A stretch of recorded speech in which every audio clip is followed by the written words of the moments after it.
నేను చిత్తడి నేలలో చిక్కుకున్నాను.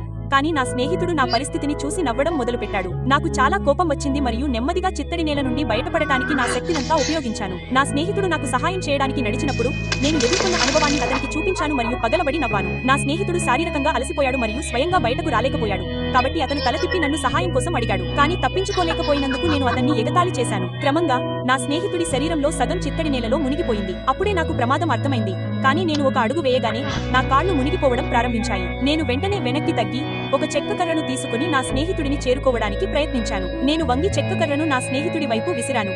కానీ అతని చేతులు బురదలో లోతుగా ఉన్నాయి. కర్రను పట్టుకోలేకపోయాయి మరియు అతని శరీరం క్రమంగా మింగబడుతోంది. నేను ఆందోళన చెందాను. లేచి సముద్రం నుండి పారిపోయాను. నా స్నేహితుడు బిగ్గరగా సహాయం కోసం పిలవడం ప్రారంభించాడు.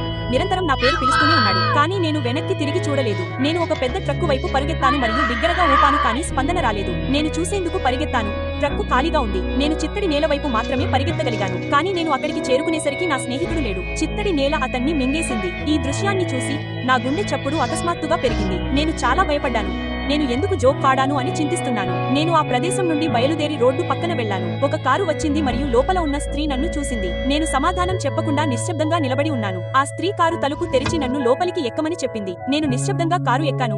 నా స్నేహితుడిని ఎందుకు తోశాను అని ఇప్పటికీ చింతిస్తున్నాను. ఆ స్త్రీ నన్ను ఓదార్చాలనుకుంది.